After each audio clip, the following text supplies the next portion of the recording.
car of the future is imminent, and fundamentally it doesn't look that different, but a whole host of changes beneath the skin of the cars.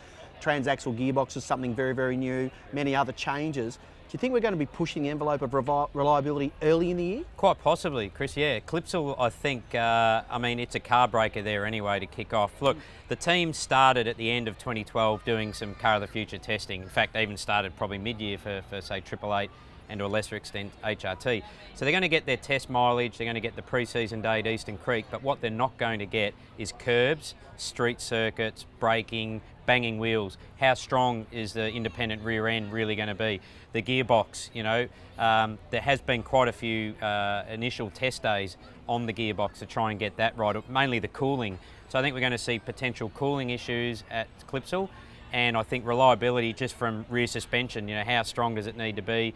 The front end probably not so much because it's not radically different, but reliability could also, if there is a team that struggles a bit with it for the first couple of rounds, it could really cost them a championship. So they're going to have to make sure they cover as many grounds and as many different driving conditions in testing as they can. Yeah, and of course, in-race testing is going to be the key when you consider there are only a limited number of test days in any normal year. Sure, there are extra tests available for these cars moving into 2013, but I go back to when Roland Dane first came into the sport. Everybody laughed at him. They were breaking components all the time, you may recall, and running lightweight stuff. I think there's going to be a lot of that going on next year because at the end of the day, having the reliability and durability is one thing, but teams will always push that envelope to try and make something a bit sharper, a bit lighter, a bit faster. And that then could create its own reliability issues within the reliability that faces them now. That's right, and I suppose the issue for them will be straight up how light to develop a lot of these components. They know in the current car exactly how strong you need your steering arms to be, what sort of contact the driver can have with curbs, etc. But they are more like a race car now. This car of the future for 2013, the rear end, full IRS. So there are going to be some question marks, I think, over parity as well and reliability to kick things off. And I think clearly the good teams will get on top of it sooner. I guess the pleasing thing is what better place to have the first hit out than at the Clipsal 500, because if you can survive that one, your reliability should be pretty good.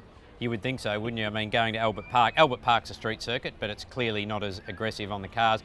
I reckon there'll be a fair list, though, on the Sunday night. Right, need to work on this, need to work on this, need more spares in this area.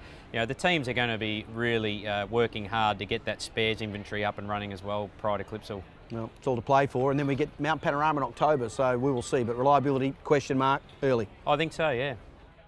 I think it's had enough running to prove that they'll be reliable, and I think at the end of the day the teams will get on top of any reliability problems pretty quickly.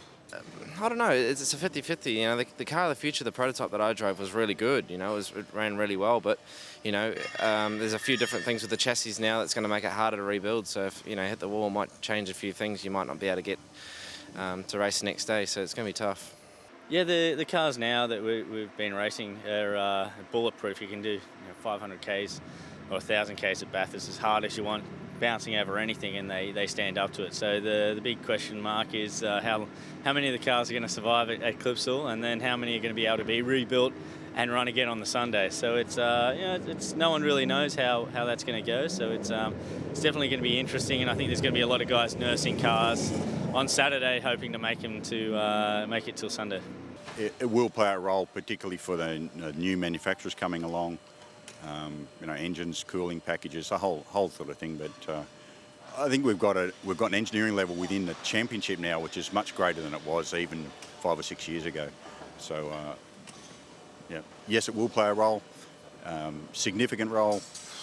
As much luck as anything else at times. It could well be. We've been very fortunate. I grew up in an era watching car racing at Bathurst, for example, where reliability was a word that got used massively over the course of the day, and it was a big part of the result. Actually getting the car to the end of the race was a huge component of actually being an achiever in our sport.